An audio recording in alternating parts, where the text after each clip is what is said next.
E eu quero convidá-la agora a abrir sua Bíblia no livro do Êxodo, capítulo 33. Êxodo,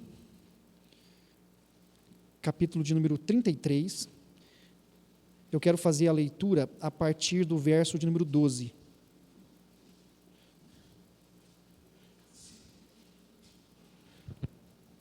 Eu gostaria de conversar um pouco com você nessa noite sobre intimidade com Deus. Êxodo, capítulo 33. Eu farei a leitura do verso 12 até o verso de número 23. Eu estarei lendo aqui na Nova Almeida Atualizada, então talvez as palavras estejam um pouco diferentes da Revista Atualizada que temos o hábito de ler dominicalmente. Êxodo 33, a partir do verso 12, diz assim: Moisés disse ao Senhor: Eis que me dizes para conduzir este povo, mas não me disseste quem enviarás comigo. Disseste: Eu conheço você pelo nome, e você alcançou favor diante de mim. Agora, se alcancei favor diante de ti, peço que me faça saber neste momento o teu caminho, para que eu te conheça e obtenha favor diante de ti. E lembra-te que esta nação é teu povo. Deus respondeu: A minha presença irá com você e eu lhe darei descanso. Então Moisés disse: Se a tua presença não for comigo, não nos faça sair deste lugar. Pois como se poderá saber que alcançamos favor diante de ti, eu e o teu povo? Será que não é o fato de andares conosco, de maneira que somos separados, eu e o teu povo, de todos os povos da terra? O Senhor disse a Moisés: Farei também isto que você falou, porque você alcançou favor diante de mim, e eu o conheço pelo nome. Então Moisés disse: Peço que me mostres a tua glória. O Senhor respondeu: Farei passar toda a minha bondade diante de você, e lhe proclamarei o nome do Senhor. Terei misericórdia de quem eu tiver misericórdia, e me compadecerei de quem eu me compadecer. E acrescentou: Você não poderá ver a minha face, porque ninguém verá a minha face e viverá. Disse mais o Senhor: Eis aqui um lugar perto de mim, onde você ficará sobre a rocha. Quando a minha glória passar, eu porei você numa fenda da rocha e o cobrirei com a mão, até que eu tenha passado. Depois, quando eu tirar a mão, você me verá pelas costas, mas a minha face ninguém verá. Que Deus nos abençoe na reflexão e meditação da sua palavra aqui nessa noite. Moisés experimenta algo maravilhoso na sua relação com Deus. Nesta sua relação, Moisés vive não só em confiança, mas ele consegue estabelecer uma relação de intimidade, uma relação profunda com Deus. Moisés, juntamente com o povo, em todo o percurso em busca da terra prometida, experimenta muitas coisas na sua vivência com Deus. E nesse momento, Moisés não só continua confiando e acreditando em tudo que Deus tem lhe mostrado, mas ele vivencia um novo momento na sua relação, que é uma relação profunda de intimidade com Deus. O texto que lemos, ele dá início a um pedido de Moisés, onde Moisés pede para que Deus lhe diga quem o acompanhará, quem acompanhará todo o povo naquela peregrinação. E Deus diz: olha, eu vou com vocês, eu estou presente no meio de vocês, eu vou contigo, né? E Moisés, no seu diálogo com Deus, ele fala: olha, Deus, o Senhor vai mesmo, porque se o Senhor não for, nós não queremos ir. E nestes momentos, nesta conversa, Deus se manifesta, Deus se revela, Deus se mostra a Moisés. Deus mostra a sua glória, conduzindo Moisés a uma relação mais profunda, a uma relação mais intimista. E eu queria que nessa noite nós pudéssemos refletir, meditar e conversar sobre a nossa relação na comunhão com Deus, como estabelecemos a nossa vida espiritual, como trabalhamos a nossa espiritualidade e como deixamos Deus moldar as nossas vidas nesta intimidade. Até porque os modelos que temos em relação à comunhão com Deus, elas são sempre repensadas no decorrer da história. por mais que em alguns momentos não nos damos conta disto, o fato é que a forma como nós vivemos em relação ao sagrado, em relação ao Senhor que nos criou, como nós estabelecemos a comunhão com Deus, ela vai passando por ênfases que são diferentes, tanto na nossa vida pessoal, quanto na história da comunidade, da igreja cristã no decorrer da história. Intimidade.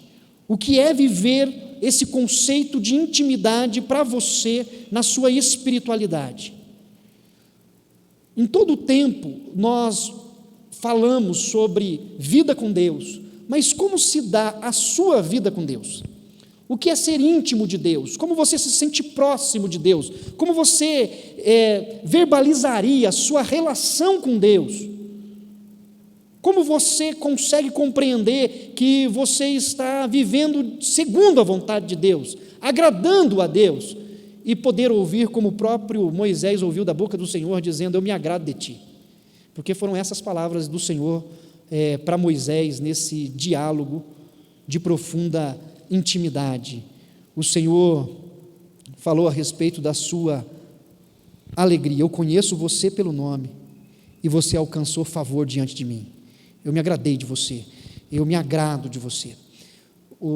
Quando nós paramos para observar no decorrer da história as releituras teológicas, nós tivemos um momento muito forte que foi marcado pelo racionalismo e pelo iluminismo no mundo todo, em que ter uma espiritualidade profunda era sinônimo de ter um conhecimento bíblico e sistemático satisfatório.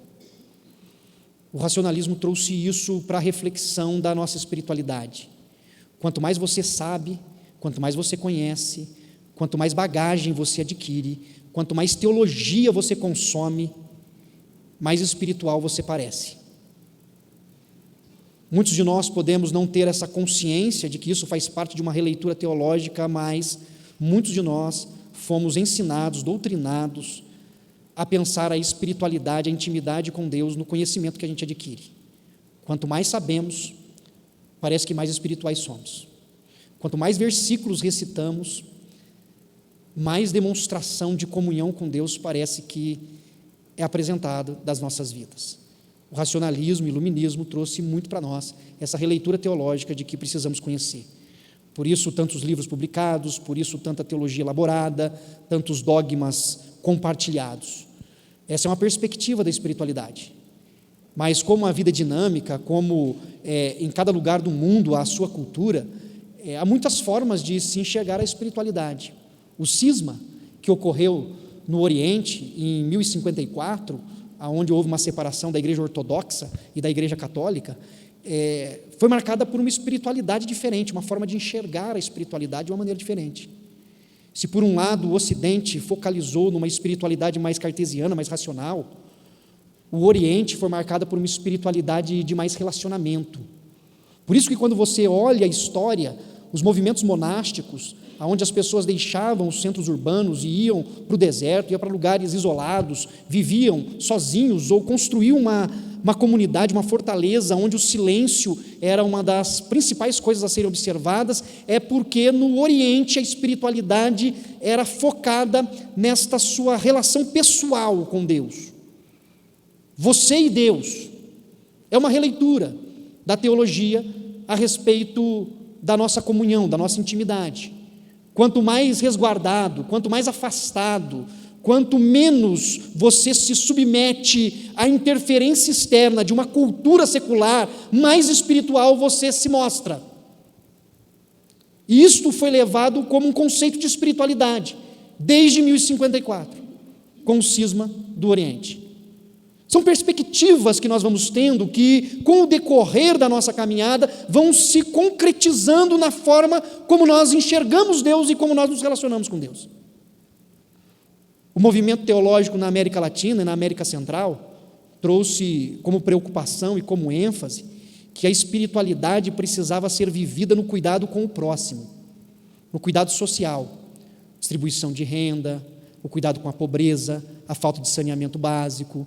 Na América Latina, os teólogos latino-americanos foram para a perspectiva de que uma espiritualidade sadia, uma comunhão com Deus, só é possível se você de fato se preocupar com aqueles que são carentes e necessitados, porque o Senhor veio para os pobres e Ele se preocupa com o órfão e a viúva. É uma perspectiva da releitura teológica, uma comunhão com Deus que se dá no ato de trabalhar a integralidade da espiritualidade, que é proclamar o evangelho da salvação, mas levar dignidade ao seu semelhante, para que ele tenha aquilo que é necessário para uma vida que seja marcada por princípios de igualdade. O movimento pietista do século XVII, ele trouxe para a espiritualidade, para a intimidade com Deus, uma releitura de que tudo que você faz ou realiza precisa ser feito com excelência, porque você faz para Deus e não para o próximo.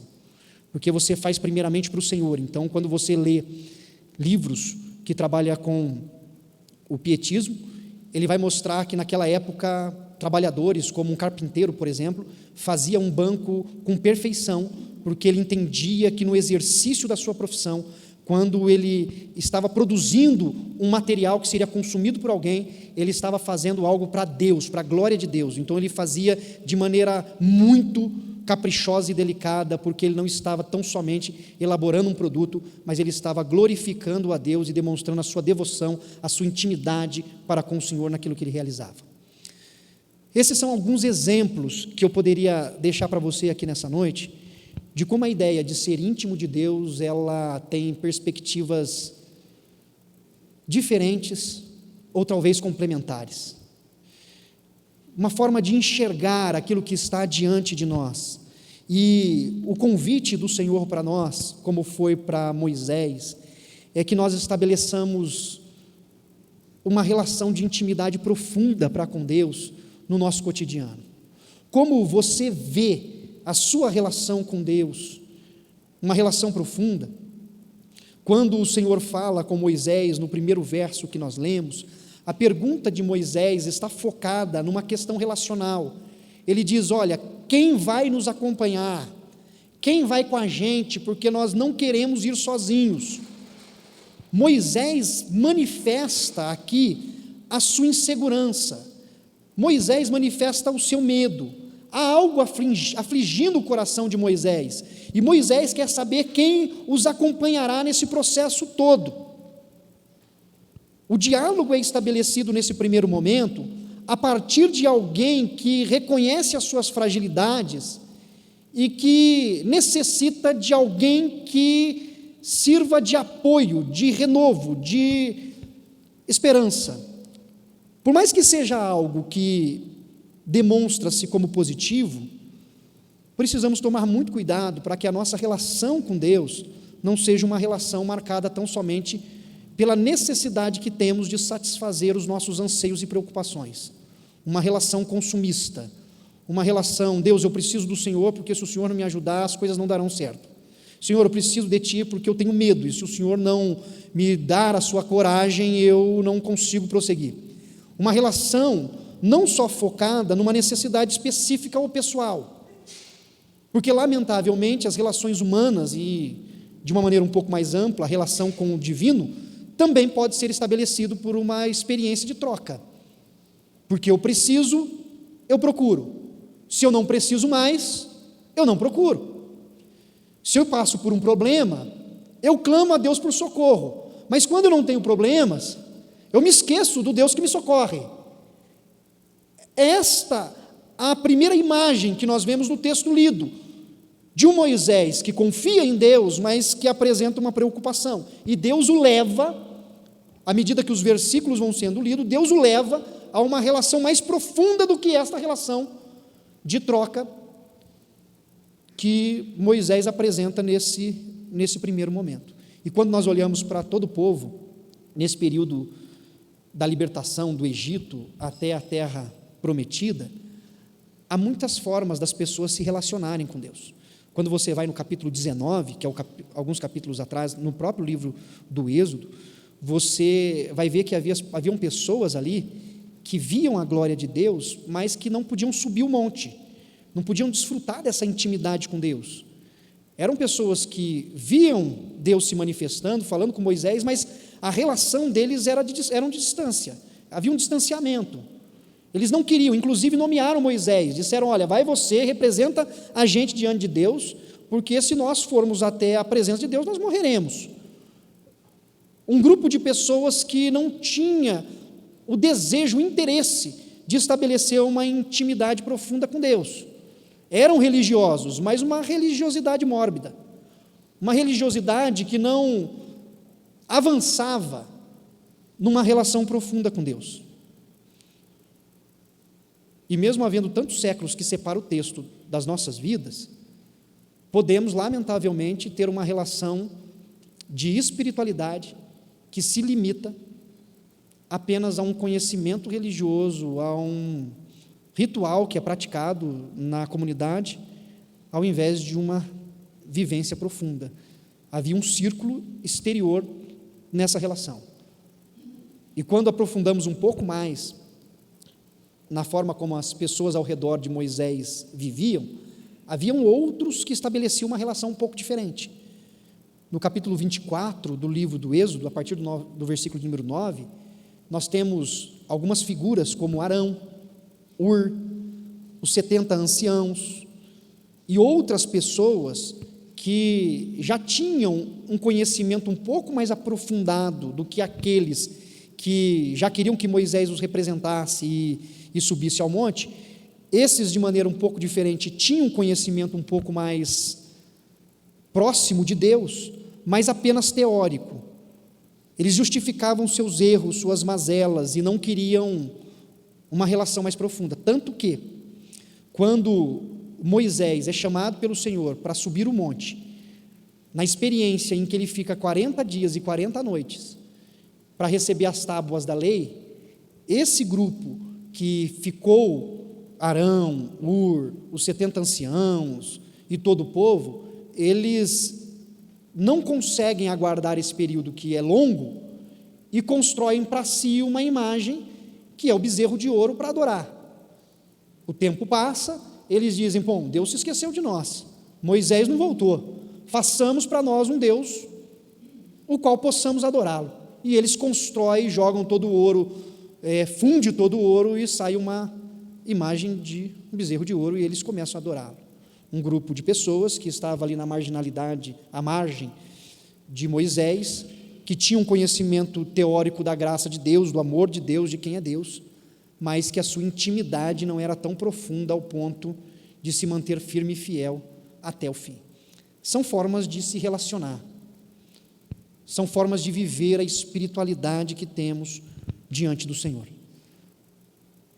Moisés teve ainda junto com ele Josué, que acompanhou Moisés em vários momentos. Quando a gente para ver essa questão da relação, Josué já tinha um tipo de relação diferente desses outros anteriores, porque Josué ainda não possuía uma intimidade com Deus como Moisés havia estabelecido, mas ele já tinha uma forma de relação um pouco mais profunda, chegando ao ponto de ser chamado por Moisés para acompanhá-lo quando subiu ao monte. Quando você olha para este texto e para o contexto, na perspectiva da relação, nós vemos o quanto é importante darmos atenção à maneira como nós nos relacionamos com Deus no nosso cotidiano, a forma como nós estabelecemos a nossa vivência com o Senhor, como a nossa espiritualidade se dá. Moisés, ele fala com o Senhor como se falasse a um amigo. A sua relação de intimidade, a sua relação com o Senhor é tão profunda que ele estabelece um diálogo dizendo: o Senhor vai com a gente, porque se o Senhor não for, eu não vou. O Senhor precisa ir. E ele vai falando com Deus de maneira profunda, e Deus fala com ele, Deus fala assim: olha, tudo bem, você falou e eu gostei do que você falou, e eu vou com você. Esse tipo de relação, e aí eu volto a um dos pontos que eu coloquei, na teologia do Oriente, ela é muito mais explorada do que na nossa reflexão aqui no Ocidente, de um Deus que se relaciona, de um Deus que responde, de um Deus que corresponde, de um Deus que ouve a oração e diz assim: Não, ok, eu vou com você, estou aqui. De um Deus relacional, de um Deus que fala, de um Deus que ouve, de um Deus que se compadece, de um Deus que tem misericórdia e graça. E isso é posto nesses versos no diálogo de Moisés. Olha, então eu quero saber o seguinte: o senhor vai com a gente? Vou. Já falei que vou, Moisés. Eu me agradei de você e vou. Não, então é o seguinte: se o senhor vai mesmo, então eu quero que o senhor mostre a sua glória.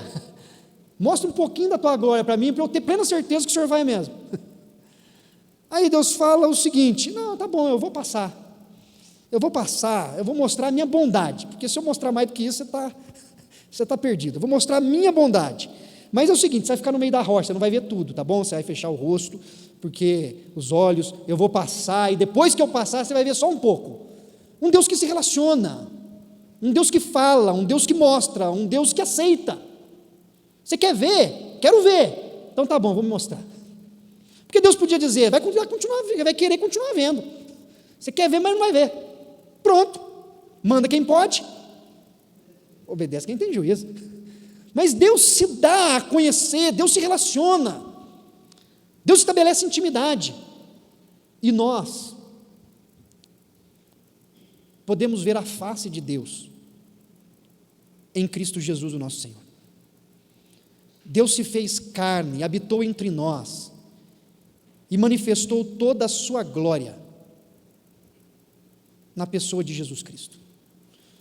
Quando falamos em viver a nossa espiritualidade, quando falamos em viver a nossa comunhão com Deus, a nossa intimidade com Deus, nós não conseguimos viver uma comunhão e uma intimidade se não passar pela pessoa e pelo Evangelho de Jesus Cristo, nosso Senhor, a face de Deus revelada e manifesta no mundo dos homens, o próprio Deus encarnado. Não tem como viver uma espiritualidade, uma comunhão profunda com Deus, se nós não passarmos pelo Sermão da Montanha em Mateus capítulos 5, 6 e 7. Não tem como viver uma espiritualidade se nós não trouxermos para a nossa experiência de vida as bem-aventuranças. Bem-aventurados pacificadores, bem-aventurados que choram, bem-aventurados que têm fome e sede de justiça, bem-aventurados misericordiosos, bem-aventurados sois quando forem perseguidos por causa do meu nome. Não tem como viver uma espiritualidade profunda sem passar pelo critério de Jesus Cristo. Não tem como viver uma espiritualidade com Deus se nós não aprendermos e pedirmos para que o Espírito de Deus nos ajude a sermos sal e luz dessa terra. Não tem como viver uma espiritualidade profunda com Deus se não aprendermos a perdoar aquele que nos ofenderam. Não tem como viver uma espiritualidade profunda com Deus se não tivermos compaixão daqueles que sofrem. Não tem como viver uma espiritualidade com Deus se nós não edificarmos a nossa casa sobre a rocha. Não tem como viver uma intimidade profunda com Deus se na nossa vida, no nosso cotidiano, toda essa realidade do que Deus revelou em Cristo Jesus não ocupar o lugar central nos nossos corações. É a espiritualidade. Nós podemos viver a espiritualidade lendo a Bíblia, lendo o texto sagrado, mas para viver uma espiritualidade real, a gente precisa interpretá-la na perspectiva do Evangelho de Jesus Cristo. Nós precisamos e devemos viver a nossa espiritualidade orando, falando com Deus de forma espontânea, dedicando o nosso tempo ao diálogo verbal com Deus, mas a nossa espiritualidade também precisa ser vivida através dos nossos atos de compaixão, benignidade, misericórdia para as pessoas que estão ao nosso redor, porque isso também é espiritualidade. Espiritualidade não pode se resumir ao conhecimento, mas também não pode ser uma espiritualidade que queira propositalmente viver na ignorância. Espiritualidade não pode ser entendida como tão somente promover a dignidade humana, mas não proclamar o Evangelho de Jesus Cristo. E não pode ser só proclamar o Evangelho, as boas novas de que Cristo Jesus, o Senhor, morreu na cruz para nos perdoar dos pecados, mas fecharmos os olhos para aqueles que são maltratados, explorados, que sofrem na sociedade. Espiritualidade não pode ser algo desfocado da realidade, mas ao mesmo tempo não pode ser algo só focado nessa realidade pecaminosa, marcada pela limitação humana. Precisa haver a compreensão do sagrado, do transcendente, daquilo que está além da nossa visão humana, e o imanente, aquilo que se revela no nosso cotidiano, dia após dia, que está diante dos nossos olhos. viver uma espiritualidade de comunhão profunda, aonde vemos a glória do Senhor se manifestar e vemos o cuidado de Deus presente. Que Deus, assim, por sua graça, nos ajude a termos uma espiritualidade profunda. Que você possa focar na sua intimidade com Deus. Que Deus te leve a uma intimidade cada vez mais profunda. Que você tenha o prazer e a alegria de poder dizer que você é amigo de Deus, é íntimo de Deus, que você estabelece uma relação com Deus, de temor, de reverência, de submissão, mas junto com esses elementos, uma relação em que você ouve a voz de Deus, em que Deus acolhe a sua dor, a sua angústia, o seu sofrimento, em que você possa dizer: Deus é o meu Senhor, e eu sinto o cuidado e os braços dele ao redor da minha vida. Que Deus nos abençoe e que possamos viver em intimidade profunda com o Senhor. Queria convidar você a fechar os seus olhos, queria chamar o Ministério de Louvor que viesse à frente, para que nós pudéssemos tocar esse último cântico. Enquanto os irmãos vêm, eu queria que você orasse. Qual é a sua compreensão de intimidade com Deus, de comunhão com Deus? Você foi influenciado pela releitura teológica racionalista, iluminista? Você foi influenciado pela releitura oriental, ocidental, pela europeia, latino-americana? Mas independente de quais sejam as informações que chegou e cooptou o seu coração, o que eu gostaria é que você colocasse tudo isso aos pés da cruz nessa noite, e que você reconhecesse que a intimidade com o Senhor se dá na vida daqueles que o amam e o temem, e que Ele é quem estabelecerá conosco dia após dia uma relação profunda de intimidade. Por isso, coloque-se diante dEle.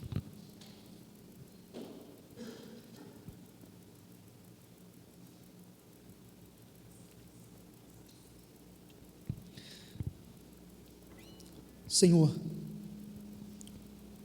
como é bom, Pai, poder falar contigo, como é bom poder abrir os nossos lábios e saber que o Senhor nos ouve.